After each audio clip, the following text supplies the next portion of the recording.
নমস্কার বন্ধুরা, কেমন আছেন সবাই? ওয়েলকাম টু মাই রান্নার সংসার। আমি আজকে আপনাদের সঙ্গে শেয়ার করব মাছের কাটলেট। একদম কুরকুরে মুচমুচে ঘরোয়া পদ্ধতিতে, একদম বিয়েবাড়ির স্টাইলে, একদম খেতে হবে অনবদ্য, সেই রেসিপিটি আপনাদের সঙ্গে আমি শেয়ার করব। পুরো রেসিপিটি দেখার অনুরোধ রইল। আপনারা যদি আমার চ্যানেলে নতুন ভিউয়ার্স হন, আমার চ্যানেলটিকে সাবস্ক্রাইব করবেন, লাইক, শেয়ার এবং কমেন্ট করে আমার পাশে থাকবেন। তো পুরো রেসিপিটি দেখার অনুরোধ রইল। এখানে আমি নিয়ে নিয়েছি কাতলা মাছের 4টে পেটি। আপনারা চাইলে কিন্তু মাছের গাদা পিসটা দিয়েও করতে পারেন, সেক্ষেত্রে একটু কাঁটাটা বেশি হয়, তাই পেটি দিয়ে করলে কিন্তু কাঁটা ছাড়াতে একটু অসুবিধা হয়।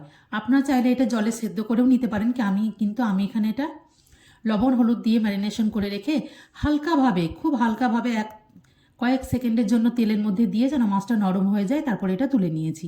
আপনারা চাইলে একটু নুন বা লেবুর রস দিয়ে ম্যারিনেশন করেও কিন্তু সেদ্ধ করে নিতে পারেন। এখানে তেলের মধ্যে এবার পুরটা তৈরি করে নেব। তার জন্য আমি নিয়ে নিয়েছি কুচনো পেঁয়াজ, দুটো মিডিয়াম সাইজের। পেঁয়াজটা একটু ভাজা হলে এখানে দিয়ে দেবো আদা এবং কাঁচা লঙ্কা বাটা, আদা রসুন কাঁচা লঙ্কা বাটা।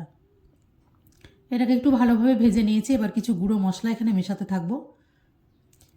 এখানে আমি নিয়ে নিয়েছি হলুদ গুঁড়ো এবং ধনের গুঁড়ো। আপনারা চাইলে এখানে জিরের গুঁড়ো মেশাতে পারেন, তবে জিরের গুঁড়ো কোনো চপ রেসিপিতে না দেওয়াই ভালো। আর লাগবে আমার সামান্য পরিমাণে লবণ। তারপরে মশলাগুলোকে খুব ভালোভাবে মিশিয়ে নেব। এদিকে মাছটা একদম ঠান্ডা হয়ে গেছে। মাছ থেকে কিন্তু মাছের চামড়া এবং কাঁটাগুলোকে আমি একদম ছাড়িয়ে রেডি করে রেখেছি। তো এখানে মাছটা আমি একদম কাঁটা ছাড়িয়ে রেখেছি। এবার সেদ্ধ করা মাছটা এখানে দিয়ে দেবো। সেদ্ধ নয়, ঠিক আমি হালকা করে ভেজে নিয়েছি। যেহেতু এটা হালকা করে ভাজা আছে, তাই এখানে খুব বেশি ভাজার প্রয়োজনও পড়বে না। এবার মাছটাকে মশলার সঙ্গে খুব ভালোভাবে মিশিয়ে নেব। এখানে আমি একটা আলু ভালো করে সেদ্ধ করে হাত দিয়ে ম্যাশ করে রেখেছিলাম, সেই আলুটাও এর সঙ্গে মিশিয়ে দেবো।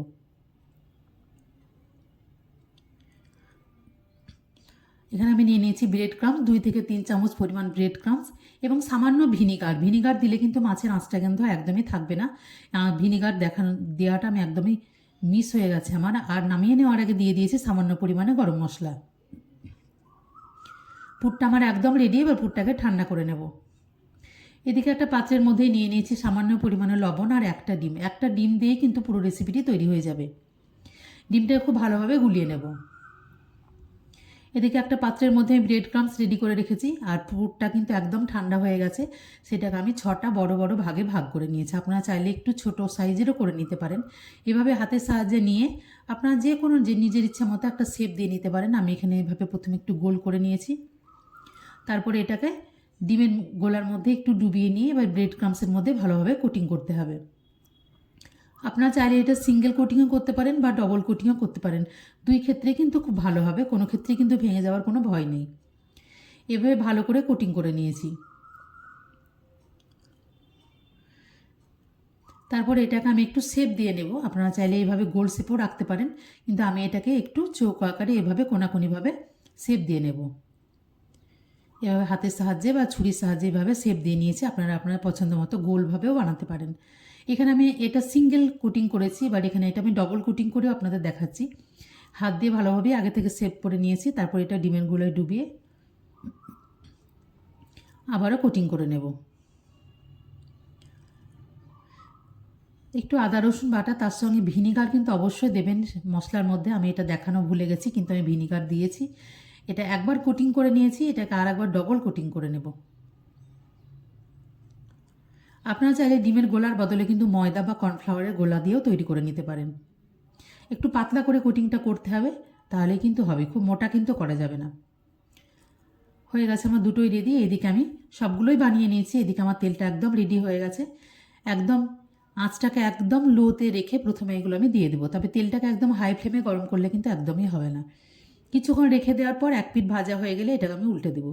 দেখিয়ে বুঝতে পারছেন এটা একদম পারফেক্ট তৈরি হয়ে গেছে, কারণ এগুলো কিন্তু উল্টে দিলেও কিন্তু ভেঙে যাচ্ছে না। এভাবে একদম লো টু মিডিয়াম আঁচে রেখে একটু ভালোভাবে উল্টে পাল্টে কিন্তু লাল আকার যখন হয়ে যাবে, চোখে ধরার একটা রং চলে আসবে, তখন কিন্তু এগুলোকে তুলে নিতে হবে এবং গরম গরম সার্ভ করতে হবে। যে কোনো বাড়িতে গেস্ট আসলে বা যে কোনো ছুটির দিনে কিন্তু এমনি বাড়িতে মাছ আসলে মাঝে মধ্যে কিন্তু বানিয়ে নেওয়া যেতেই পারে। খেতে হবে দারুণ। একটু সস দিয়ে এভাবে খেয়ে নিলে কিন্তু দারুণ লাগবে খেতে।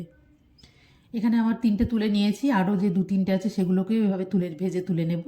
তো এগুলো গরম গরম অবশ্যই পরিবেশন করবেন, এবং আমার রেসিপিটি ভালো লাগলে আমার চ্যানেলটিকে লাইক, শেয়ার এবং কমেন্ট করবেন, এবং অবশ্যই সাবস্ক্রাইব করবেন।